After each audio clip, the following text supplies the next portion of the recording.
मंडळाचे अध्यक्ष दादा महाराज यांना विनंती करतो त्यांनी व्यासपीठाकडे यावं. तसेच सौ वहिनी यांनाही विनंती करतो.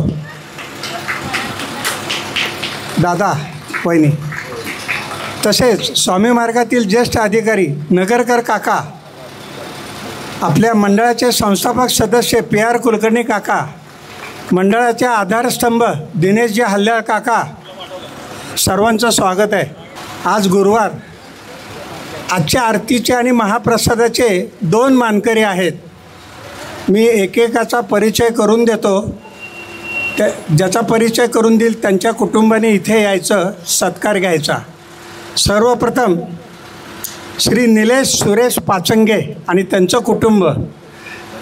निलेश पाचंगे हे जे आहेत ते आपल्या मागच्या बाजूलाच त्यांचं घर आहे, नारायणपेठेमध्येच राहतात.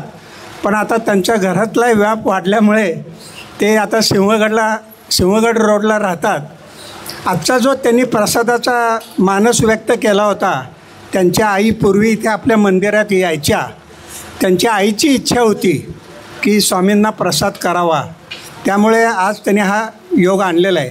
स्वतः ते डी फार्म कंपनीमध्ये जनरल मॅनेजर म्हणून काम करतात आणि ओरिजिनल ते गोंधळी आहेत.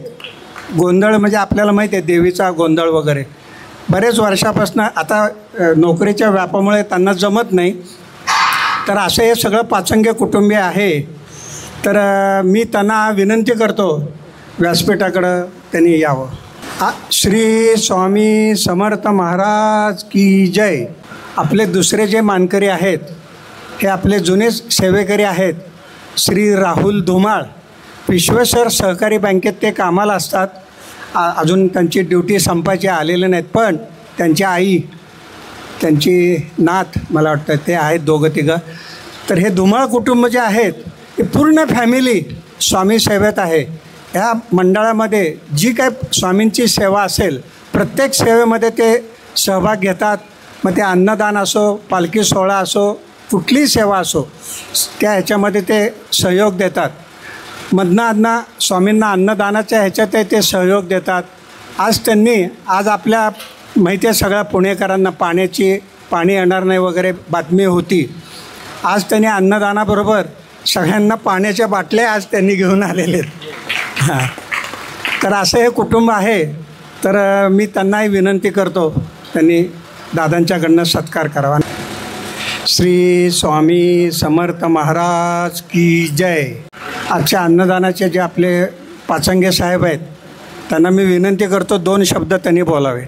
हां, आज मला आणि माझ्या कुटुंबाला जी स्वामींची थोडीफार जी सेवा करता आली ते माझ्या आईमुळे करता आली.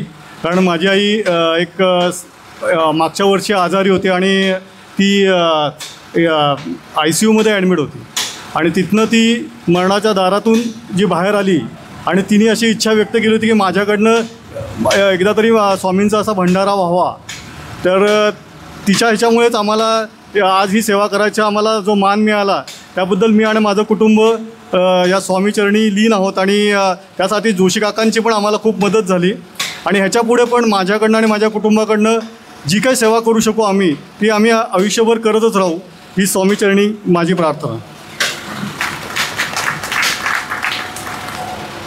श्री स्वामी समर्थ. नेहमीप्रमाणे आपल्या पंढरपूर शाखेतील नीताताई कुलकर्णी यांना विनंती करतो त्यांनी गायन सेवा सादर करावी. नमस्कार. श्री स्वामी समर्थ. मी सौ नीता राजेंद्र कुलकर्णी, आरती व सेवा मंडळ पंढरपूर शाखा तिथली मी सेवेकरी आहे. सध्या मुलासाठी मी पुण्यामध्ये वास्तव्यास आहे. आणि पंढरपूरमध्ये रेखा माऊली आणि सौ नंदिनीताई यांच्या मार्गदर्शनाखाली तिथे आमचं केंद्र व्यवस्थित चालू आहे दादांच्या मार्गदर्शनामुळे. तर तिथेही विविध उपक्रम चालू असतात आमच्या केंद्रामध्ये. तर परवाच रेखा माऊलींचं भजनी मंडळ, आसावरी भजनी मंडळ हे माझ्या विहीणबाई सौ आरती कुलकर्णी वाकड येथे त्यांचं भजन झालं. खूप जोरात उत्साहात नवरात्राच्या कोजागिरीच्या आदल्या दिवशी झालं. खूप छान सेवा झाली तिथेही. तर असे आमच्या पंढरपूर केंद्राचे विविध उपक्रम चालू असतात. तर मी एक भजन सादर करते.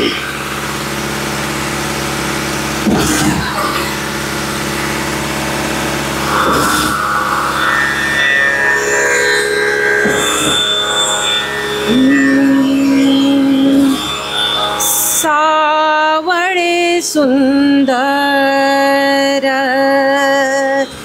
रूप मनोहर राहो निरंतर राहो निरंतर हृदयी माझे आणि काही इच्छा आम्हा नाही चाड तुझे नाम गोड तुझे नाम गोड पांडुरंगा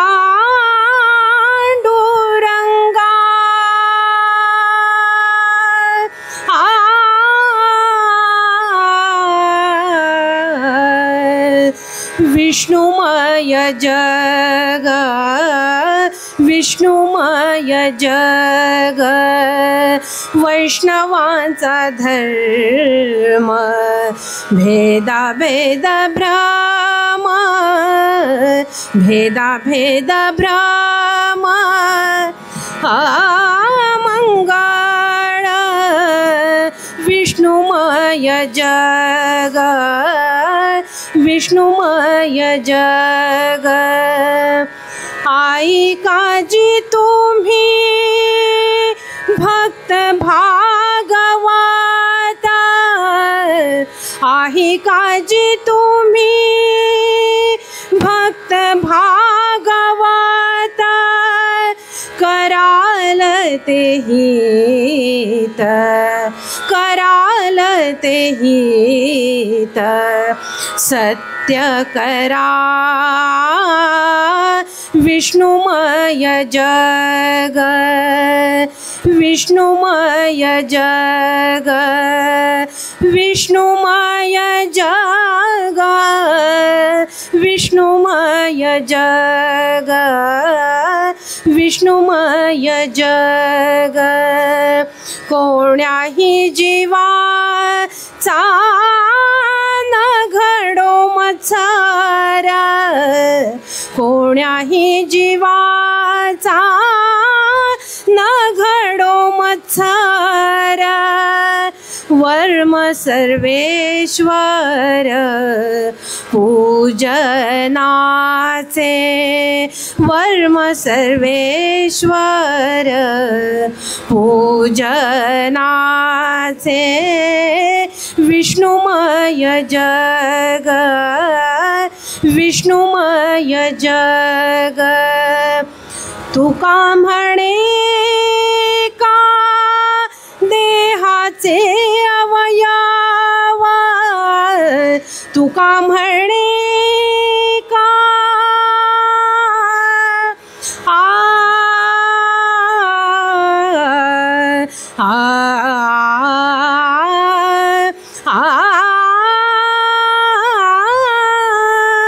तुका म्हणे का देहाचे अवयव सुख दुःख जीव सुख दुःख जीव भोग पावे विष्णुमय जग वैष्णवांचा धर्म भेदा भेद भ्रम भेदा भेद भ्रम मंगळ विष्णुमय जग विष्णुमय जग विष्णुमय जग विष्णुमय जग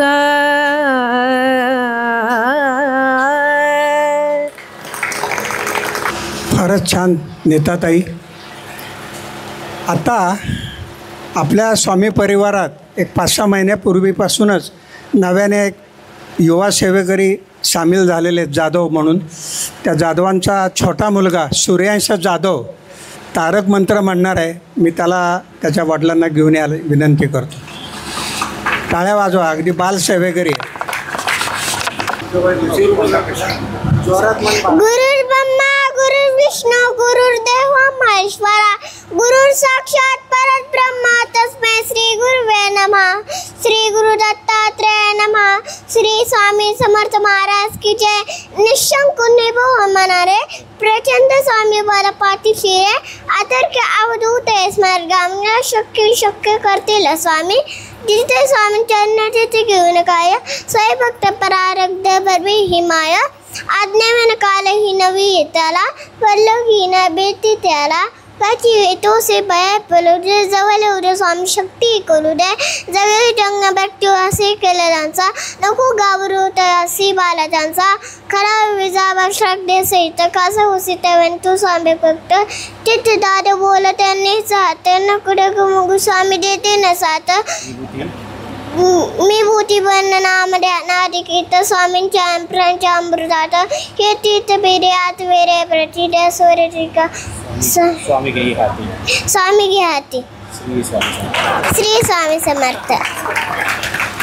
इथे सर्व वयोगटातले सेवेकरी स्वामींच्या सेवेत कार्यरत असतात.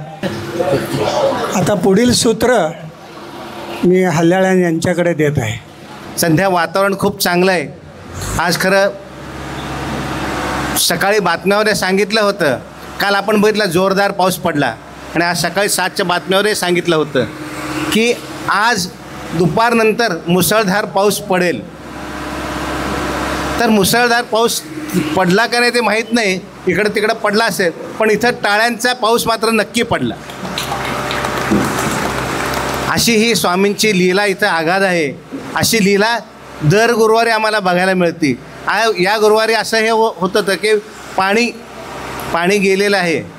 वरनं पाणी पडणार होतं, नळाचं पाणी गेलं होतं, पण वरनं काय पाणी पडलं नाही, पण पाण्याची उपलब्धता मात्र धुमाळ काकूंनी इथं केलेली आहे.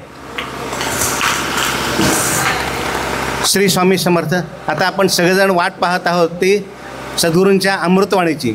मी सद्गुरूंना विनंती करतो की आपण या आमच्या सर्वांच्या अमृतवाणी आम्ही ऐकण्यास आतुर आहोत. श्री स्वामी समर्थ. श्री स्वामी समर्थ. श्री स्वामी समर्थ. आपल्या इथे शिंदे परिवार इथे समोर राहायला आलेला आहे. मी शिंदे काका इथे आलेले आहेत, शिंदेसाहेब इथं आलेत.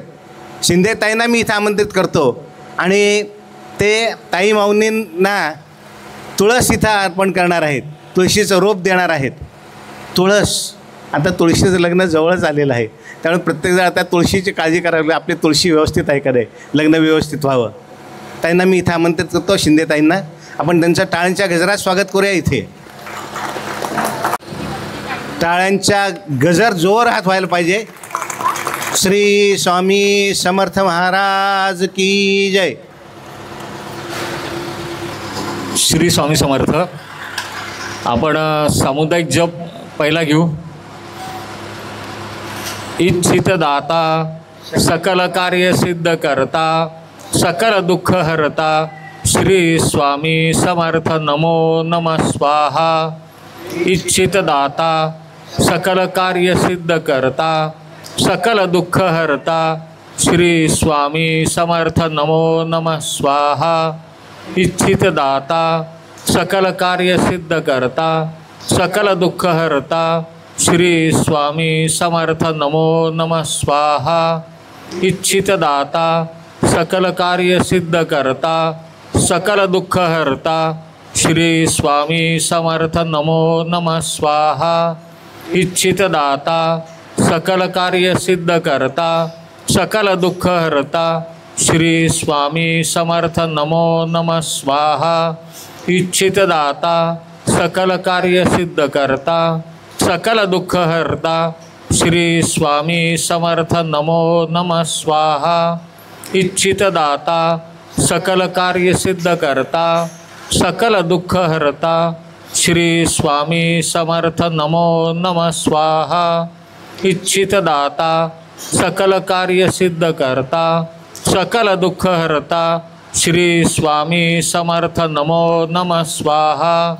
इच्छित दाता सकल कार्य सिद्ध करता सकल दुःख हरता श्री स्वामी समर्थ नमो नमः स्वाहा. इच्छित दाता सकल कार्य सिद्ध करता सकल दुःख हरता श्री स्वामी समर्थ नमो नमः स्वाहा. इच्छित दाता सकल कार्य सिद्ध करता सकल दुःख हरता श्री स्वामी समर्थ नमो नमः स्वाहा. इच्छित दाता सकल कार्य सिद्ध करता सकल दुःख हरता श्री स्वामी समर्थ नमो नमः स्वाहा. इच्छित दाता सकल कार्य सिद्ध करता सकल दुःख हरता श्री स्वामी समर्थ नमो नमः स्वाहा. इच्छित दाता सकल कार्य सिद्ध करता सकल दुःख हरता श्री स्वामी समर्थ नमो नमः स्वाहा. इच्छित दाता सकल कार्य सिद्ध करता सकल दुःख हरता श्री स्वामी समर्थ नमो नमः स्वाहा. श्री स्वामी समर्थ. कशी कशी कोण कोण सेवा करेल. आत्ता शिंदे साहेबांनी इथे जी काय तुळस दिली ते असं बऱ्याच वेळेला ते तुळशीची रोपं वाटत असतात.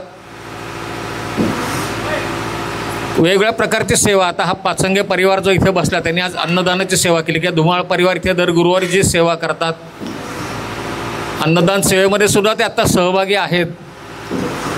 माझ्याकडं एक गुरुस्तवन म्हणून माझं इथे आता माझ्या आत्ता हातामध्ये आहे.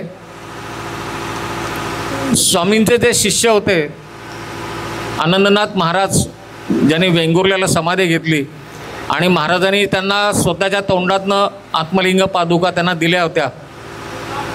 तर त्यांनी स्वामीस्तवन म्हणजे स्वामींच्या जो कौतुक केलेलं आहे स्वामींच्या कार्याचं आपल्या गुरूंच्याबद्दल आदर व्यक्त केलेला आहे. आणि ते स्वामीस्तवन बऱ्याचशा लोकांनी छापून वाटण्याचा जो एक उपक्रम हाती घेतला होता. अशामध्ये एक नाशिकचे भक्त आहेत रहाळकर म्हणून. ते रहाळकर काय करतात की संपूर्ण महाराष्ट्रामधील मठांची माहिती घेतात. स्वामींच्या मठाची माहिती घेतात. त्यांचे पत्ते मिळवतात आणि त्यांना अशा ह्या प्रती वाटतात.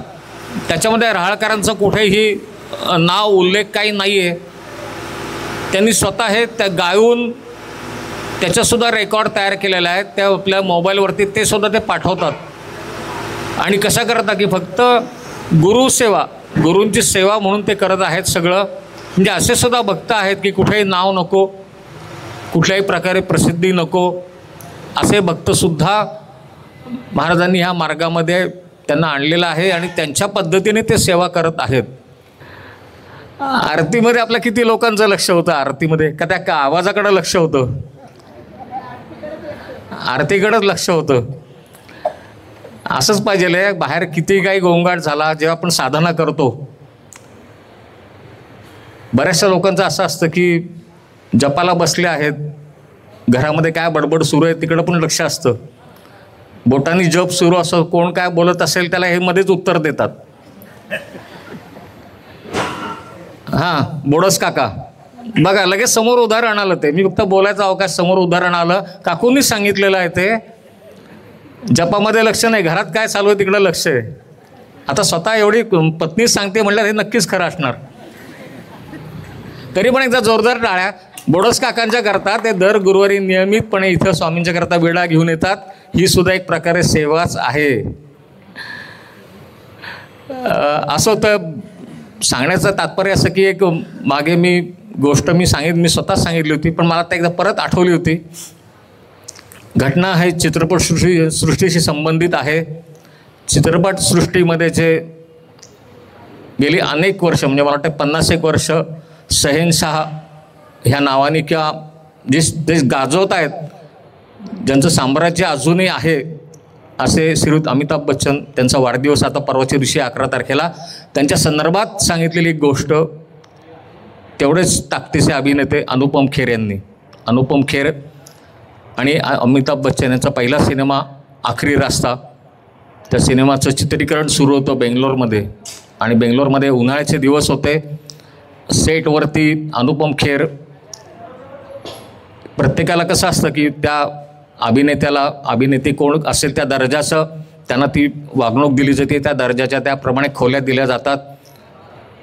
जेव्हा चित्रीकरण नसतं त्या ते लोक आपापल्या खोलीमध्ये बसून पुढची तयारी करत असतात. उन्हाळ्याचे दिवस खोलीमधला AC बंद पडलेला आहे आणि अनुपम खेर खूप त्रागा करत होते. आता हे सगळं त्यांच्या शब्दामध्ये आहे. जो दिसेल त्याच्यावर ते भडकत होते. चित्रपटाचे कोण दिग्दर्शक जे कोणी असतील त्यांना बोलून आणा, ताबडतोब बोलून आणा. आणि हे बडबड करत असताना ते खोलीच्या बाहेर आले, कारण खोलीत बसणं शक्यच नव्हतं उन्हाळ्याचे दिवस असल्यामुळं. आणि अमिताभ बच्चन का मोठे आहेत हे त्या दिवशी त्यांना समजलं. त्यांचं लक्ष एका कोपऱ्यामध्ये गेलं. कोपऱ्यामध्ये एक कांबळ घेऊन बसलेला मनुष्य, काळी अशी ती कमळी असते, ती कांबळच म्हणता येईल त्याला, आणि असं डोक्यावर असा कुरळे केसांचा असा विग वगैरे घातलेला, सावलीमध्ये एका बाजूला बसून हातात काहीतरी पुस्तक वगैरे काहीतरी वाचत बसलेले आहेत ते. आणि त्यांना नवल वाटले की एवढ्या उकाड्यामध्ये, एवढ्या गरबीमध्ये हा मनुष्य एवढं ते कंबळ घेऊन बसलेला आहे, डोक्यावर ते वेग आहे. त्यांनी सुरुवातीला लक्षात नाही आलं कोण आहे. पुढे गेले तर बघतात तर प्रत्यक्ष सर बसलेत. म्हणले बच्चन साहेब स्वतः बसलेले आहेत. मला आश्चर्य वाटलं, म्हणले एवढ्या उन्हाळ्यामध्ये हे सगळं घेऊन बसलेले आहेत. मी त्यांना विचारलं, पुढे जाऊन विचारलं की सर आपको गर्मी नहीं लगती है, क्या हो रहा है, इतना गर्मी है, आपको कुछ तकलीफ नहीं होती. आखरी रस्ता जर का कोणी बघितला असेल तर तो जो एक म्हातारा असेल, त्यांचं दुहेरी भूमिका अमिताभ बच्चन यांची, जो वयस्कर आहे त्याचा तो त्यावेळेचा तो संपूर्ण त्यांनी तो गेटअप म्हणता येईल त्याला, गेटअप केलेला होता. आणि जेव्हा अमिताभ बच्चन यांनी त्या पुस्तकातनं वर डोकं काढलं तर त्यांनी फक्त असं विचारलं आणि इकडं तिकडं बघितलं. तर अनुपम खेर म्हणले, मी परत त्यांना विचारलं की आपको गर्मी नहीं लगती सर, इतना बाहर इतनी गर्मी है, सब AC वगैरह सब बंद पड़ गए, हमारा डायरेक्टर साहब भी इधर नहीं है, प्रोड्यूसर साहब भी नहीं है. तर त्यांनी सांगितलं नाही, मी स्क्रिप्ट म्हणजे जे सिनेमाचं जे पुढचा जो शॉट असेल त्याची मी तयारी करत होतो, मला काही जाणवत नाही म्हणले. मी म्हणजे इतका त्याच्यात ते भूमिकेत शिरणं जे म्हणतात ना, आणि का मोठे आहेत अमिताभ बच्चन, का मोठे आहेत हे म्हणे त्या दिवशी मला समजलं. त्यांच्या दृष्टीने मी तर कोणीच नव्हतो. त्यावेळेला मी नवशिखा होतो, एक 2-4 माझे सिनेमे प्रदर्शित झाले असतील, तरी मी एवढा त्रागा करत होतो. आणि आज एवढा मोठा मनुष्य तिथे एवढा उकाडामध्ये सुद्धा शांत का बसला, त्याचं कारण कळलं की त्या भूमिकेचा ते अभ्यास करत होते. आणि मग त्यांचं मोठेपण तिथेच जाणवलं. ते आपण जेव्हा आरती किंवा आपण जेव्हा सेवा करत असतो, मला सांगण्याचा मुद्दा की बाहेर काय चालू आहे, बाहेर किती गोंगाट सुरू आहे, ह्याच्याकडं लक्ष न देता लक्ष जर का आपल्या आराध्य देवताकडे दिलं. आता नीताताई जेव्हा गीत सादर करत होत्या, त्या ज्या तन्मयतेने गीत सादर करत होत्या, त्या मला असं वाटतं की त्यांच्या डोळ्यापुढे फक्त विठ्ठलच उभा होता. त्यांचं मन फक्त विठ्ठलाच्याच चरणी होतं. आणि त्यांनी आपल्याला सगळ्यांना पण ते 2 मिनटं हा आवाज विसरून आपल्याला विठ्ठलाच्या चरणी नेलेलं होतं. त्यामुळे जेव्हा आपण सेवा करतो, ठीक आहे घरामध्ये आवाज येतात, दुर्लक्ष करायची सवय हळूहळू लागती, एकदम असं होणार नाही. पण जर का लक्ष पूर्ण केंद्रित केलं, सेवेला बसायच्या अगोदर जर का आपण जे आराध्य दैवत असेल, महाराज असतील, गणपती असेल, मारुती, जो कोणी असेल, एकदा रूप डोळ्यापुढं भरपूर डोळ्यात भरून घ्यायचं, डोळे मिटायचे आणि सेवेला सुरुवात करायची. आणि जास्तीत जास्त लक्ष आपलं तिथे केंद्रित करायचं तिथे. त्याच्याकरता भगवंतानीच ही सगळी रूपं घेतलेली. भगवंत हा निराकार आहे, त्याला काही कुठलाही आकार नाही, निर्गुण आहे. एक सेवेचाच प्रकार सांगतो. बऱ्याचशा वेळेला आता गिरनार परिक्रमा येईल बघा, आता दिवाळीनंतर मला वाटतं बहुतेक 4 ते 5 दिवस गिरनार परिक्रमा असते, नर्मदा परिक्रमा असते, अशा बऱ्याचशा परिक्रमा असतात. तर ह्या बरेचसे सेवेकरी काय करतात, नर्मदा परिक्रमा तिथे जातात, पण त्या जे परिक्रमावासी आहेत त्यांच्या सेवेकरता जातात. आणि त्यांनीच एक गोष्ट सांगितली होती, अशाच एका सेवेकऱ्यांनी, तो आणि त्याचा मित्र गेले ओंकारेश्वरला, तिथे राहिले. जे परिक्रमावासी येतात, बरेचसे आश्रम त्या लोकांच्या करता बांधलेले असतात आणि पूर्णपणे मैयावरती विश्वास ठेवून जे परिक्रमावासी असतात ते सेवा करत असतात, परिक्रमा करत असतात. त्यांची सेवा करायला मिळणं हे सुद्धा खूप मोठं भाग्याचं आहे. 2 मित्र हे तिथे गेले, तिथे राहिले होते. पहाटे साधारण 4-4:30ला उठायचं. सुरुवातीचं चहा पाणी वगैरे सगळे 50-60 कप चहा ठेवायचा. त्या गावातले काही विद्यार्थी काही शिक्षक त्याला प्रभात फेरीला यायचे. नर्मदेवरती जाऊन नर्मदेची पूजा करून ते माघारी फिरायचे. संस्कार लहानपणापासून घडतात. नर्मदा परिक्रमामध्ये असे संस्कारित विद्यार्थी म्हणा किंवा वृद्ध जे कोणी म्हणजे लहान गट ते मोठा गट असे अनेक आपल्याला बघायला मिळतात भक्त. त्या मुलांच्या करता चहा पाणी ते झालं की मग परिक्रमावासी यायला सुरुवात होती. त्यांच्याकरता चहा पाणी ते झालं की येणाऱ्या पुढच्या म्हणजे साधारण 11 ते 12 वाजता जी लोकं येतात त्यांच्याकरता स्वयंपाक असं सगळं करून नर्मदेच्या घाटावर जायचं. तिथे स्नान करायचं. थोडी ध्यानधारणा करायची. माघारी यायचं. माघारी आलं की तोपर्यंत 12-12:30 वाजता पुढचे परिक्रमावासी आलेले असतात. त्यांच्या भोजनाचं सगळी व्यवस्था करायची. ती लोकं त्यांचं भोजन झालं की थोडी विश्रांती घेऊन ती लोकं पुढे मार्गक्रमण करतात. तोपर्यंत परत संध्याकाळचा चहा पाणी ती व्यवस्था, रात्रीचं भोजन ती व्यवस्था, हे सगळं होईस्तोपर्यंत साधारण रात्री 10पर्यंत पुढचे परिक्रमा वसलेले असतात. त्यांचं भोजन ते विश्रांती घ्यायला लागले. मग आमची थोडंसं आम्हाला वेळ मिळायचा असं त्यांनी सांगितलं होतं. 10च्या नंतर मग काय करायचं की 10 नंतर ते स्वतः नामस्मरणाला बसायचे. दिवसभर दमणूक झालेली असून नामस्मरणाला बसायचे. का तर गुरूंनी सांगितलेलं आहे तुम्ही सेवा करता त्यावर नामस्मरण पण करा. आपण जेव्हा इथे येतो आपले भक्त जेव्हा इथे साफसफाई करत असतात किंवा जेव्हा अन्नदान सुरू असतं जेव्हा आपले भक्त वाढण्याचं काम करत असतात त्याला आपण सांगितलं होतं की त्या मुखी श्री स्वामी समर्थ हे नाम सतत पाहिजेले. तुम्ही कुठेही जा काम करत असताना श्री स्वामी समर्थ नामस्मरणाला कुठलं बंधन नाही आहे. गुरूंचं वाक्य डोक्यात ठेवून ते दोघं रात्री 10 ते 12पर्यंत 1 वाजेपर्यंत जोपर्यंत होईल तोपर्यंत नामस्मरण करायचे. मग थोडीशी झोप घेऊन परत पहाटे 3:30-4ला उठून सेवेला सुरुवात. हे करत असताना एक दिवस एक म्हातारे आजी त्या परिक्रमावासींच्या बरोबर आलेले असतात. तिथे संध्याकाळची वेळ असते. त्या आजींचा गुडघा सुजलेला असतो. बऱ्याचशा वेळेला आई परीक्षा घेत असते बरं का मैया. त्या आजींना पुढं तर जायचं आहे, उद्या मला उठून जायचं आहे म्हणल्या. आता ह्या दोघांनी बघितलं आजींचा गुडघा सुजलेला आहे, पुढं उद्या जाणार कशा. त्यांच्यातल्या एकाकडं काय होतं अंगाऱ्याची डबी होती. आता कसं असतं अंगारा आणि त्याच्याबरोबर गुरूंचा आशीर्वाद. त्यांनी त्या गुरूंचं स्मरण केलं की मी तुमची परवानगीने आज हा अंगारा आजींना लावतो. आजींना उद्या बिचाऱ्यांना प्रदक्षिणाला पुढच्या जायचं आहे. तर माझी खूप कळकळीची प्रार्थना आहे तुम्ही आजींचा पाय बरा करा, उद्या आजींना जायला मिळावं. असा हा जो सेवेकरी तो प्रार्थना करतो आणि तो अंगारा त्या आजींना लावतो. पायाला त्यांच्या गुडघ्याला लावतो. रुमाल वगैरे बांधून आजी तर सांगतो तुम्ही झोपा, उद्या सकाळी तुमचा पाय बरा होईल, नक्की बरा होईल. गुरूंचं स्मरण केल्याने त्याला आराम मिळणार आहे हा विश्वास. म्हणजे आपल्या सेवेमध्ये आपण सेवा करतो त्याच्याबरोबर गुरूंच्यावरती विश्वास, स्वामींच्यावरती विश्वाससुद्धा पाहिजेल आहे. त्यांनी पक्क्या विश्वासाने तो अंगारा लावला आणि खरंच गुरु बरोबर पाठीशी राहतात. जेव्हा आपण 100% विश्वास आहे असं सांगतो गुरुबरोबर पाठीशी राहतात. सकाळी जेव्हा त्या आई उठतात त्या आजी उठतात तर बघतात तर सूज कमी झालेली आहे. उभं राहून थोडं चालायचा प्रयत्न करतात, मला चालता येते आणि आनंदाने पुढच्या प्रदक्षिणेला लागतात.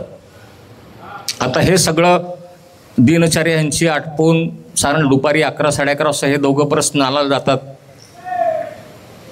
नर्मदेमध्ये स्नान वगैरे करून थोडंसं तिथे जप धारणाला तो बसलेले असतात दोघंजणं. एक जण म्हणतो की मला अजून पाण्यामध्येच राहावंसं वाटते, तर दुसरा म्हणतो ठीक आहे तोपर्यंत तू पाण्यामध्ये काय डुबकी मार, तुला जोपर्यंत तिथे थांबता येईल तोपर्यंत मी तोपर्यंत ध्यानाला बसतो. आणि ते ध्यानाला जेव्हा बसतात एक 5 मिनिटांनी काय होतं गुरूंचं स्मरण करायचं राहिलं म्हणून परत डोळे उघडतात, परत गुरूंना नमस्कार करतात मनोमन की आज तुमचं स्मरण करायचं राहिलं, तुमचं स्मरण करून मी ध्यानाला सुरुवात करतो. प्रत्येक वेळेला आठवण गुरूंची झाली पाहिजे. आपण जी गोष्ट करतो त्या गुरूंची आठवण करून मी अमुक नवीन सेवा तुम्ही करत असाल तर गुरूंना सांगून अमुक आज करत आहे, तुम्ही माझ्याकडनं करून घ्या, तुमचा आशीर्वाद ठेवा. हे सतत अनुसंधान त्यांच्याशी साधलं की गुरु आपला आशीर्वाद पाठीशी ठेवतात. हा अनुभव आपण घ्यावा. जेव्हा गुरूंना सांगून त्यांनी ध्यानाला सुरुवात केली 5 मिनिटामध्ये काय होतं त्यांच्या डोळ्यातनं पाणी यायला लागतं. त्यांना जाणवतं आपल्या डोळ्यातनं धारा वाहत आहेत. गुरूंना ते विचारतात शेवटी कसं असतं, आंतरिक शक्ती गुरूंची आणि शिष्याशी जोडली गेली, अनुसंधान जोडलं गेलं की आपण प्रश्नोत्तरसुद्धा करू शकतो. आपल्या विचारलेल्या प्रश्नांना गुरु उत्तर देऊ शकतात. ही गोष्ट अण्णांच्या बाबतीत मी म्हणजे इतरांच्या जो त्यांचा जवळचा त्याला शिष्य होता अण्णांच्या बरोबर, तर त्यांनी असं सांगितलं की अण्णा प्रत्यक्ष बोलतात आणि काय काय अनुभव आता तो मलासुद्धा आत्ता यायला लागला. आपण एखादा प्रश्न विचारला तर अण्णा उत्तर देतात.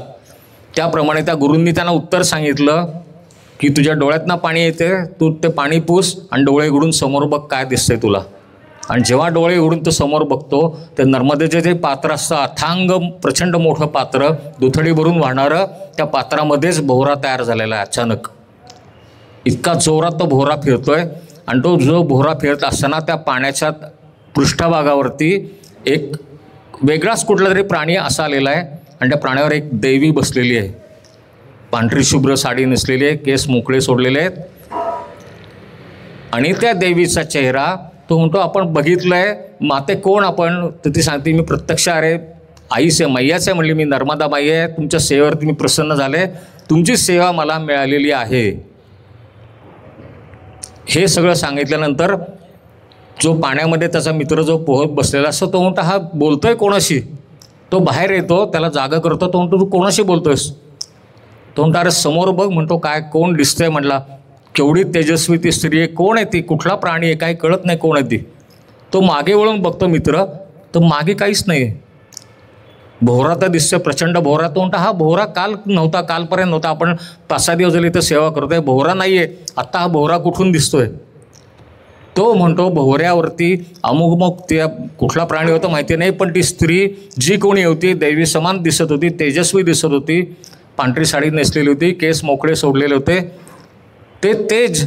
पण तो चेहरा मला आठवतो आणि तिने जाताना सांगितलं की मला तुझी सेवा मिळालेली आहे, तुझी सेवा मला पावलेली आहे. कुठं बघितलं असेल चेहरा? आणि मग लक्षात येतं काल ज्या आजी आल्या होत्या ज्यांच्या पायाला आपण अंगारा आला, त्या आजींचा चेहरा आणि हा चेहरा साम्य होतं. ते म्हणजे प्रत्यक्ष आईने येऊन त्यांना त्या दिवशी दुपारी किंवा रात्री संध्याकाळी त्यांच्याकडनं ती सेवा करून घेतलेली होती ती. आणि मग त्यांना तो त्या दृष्टांत जो मिळाला, म्हणून म्हणलं की गुरूंचं पाठबळ जर का असेल तर असे दैवी दृष्टांत आपल्याला जरूर होतात. सेवेचे प्रकार वेगळे, पण गुरूंची जी मनामध्ये आस पाहिजे ती एकच, गुरु पण एकच असावा आणि आराध्य दैवत पण एकच असावं. ते आपल्याला नक्कीच असे दृष्टांत म्हणा, असे अनुभव, अशी अनुभूती, अशी प्रचिती वारंवार देत असते. त्यामुळे आज जरी काय हा मागचा त्रास झाला तरी ज्या लोकांचं आरतीमध्ये लक्ष होतं त्या लोकांना त्या आरतीचा आनंद नक्कीच मिळालेला आहे, तिथं त्यांच्या गायनाचा आनंद नक्कीच मिळालेला आहे. आणि आजच्या प्रबोधनाला आत्ता तर आवाजही थांबला होता, त्यामुळे प्रबोधनाचाही आनंद आपल्या सगळ्यांना नक्कीच मिळाला असेल. आपण ह्या गुरुवारी इथे थांबू. पुढच्या आठवड्यापासून दिवाळी सुरुवात होते. दिवाळीच्या निमित्तानं प्रत्येक सणाच्या काही ना काहीतरी वेगळी सेवा असते. आपण कोजागिरीला पण आत्ता सांगितलं होतं महालक्ष्मीची जी पूजा रात्री करतात, तर दिवाळीचे सुद्धा काही वेगळ्या पूजा आहेत. पुढच्या आठवड्यामध्ये आपल्याला त्याचे झेरॉक्स इथे उपलब्ध होतील. ज्यांना तसं करायची इच्छा असेल त्यांनी मंदिरातनं येऊन त्याच्या झेरॉक्स घेऊन जायच्यात. आजच्या गुरुवारी आपण इथे थांबू. पालखी सेवेला इथे सुरुवात होईल. पालखी मार्गस्थ झाल्यानंतर दर्शन आणि महाप्रसाद सेवा इथे सुरुवात होईल. स्वामींचा आपण जय जयकार करू आणि मग पुढच्या सगळ्या सेवा नियमित होतील. जय श्री स्वामी समर्थ. जय जय श्री स्वामी समर्थ. जय जय श्री स्वामी समर्थ. जय जय श्री स्वामी समर्थ. श्री स्वामी समर्थ अण्णा महाराज की जय.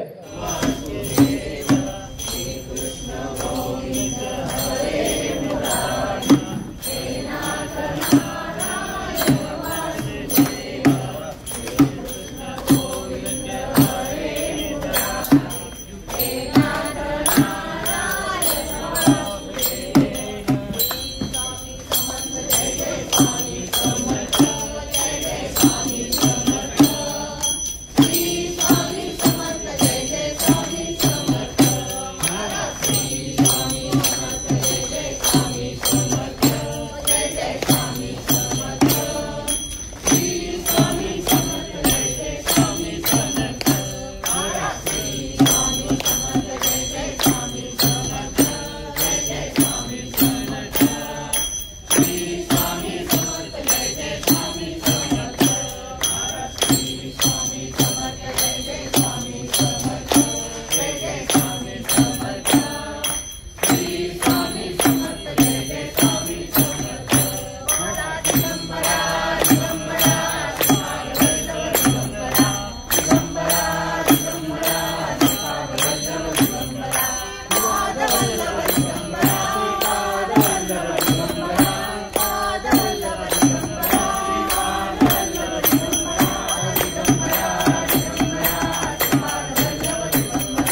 काय बघ चालले आपण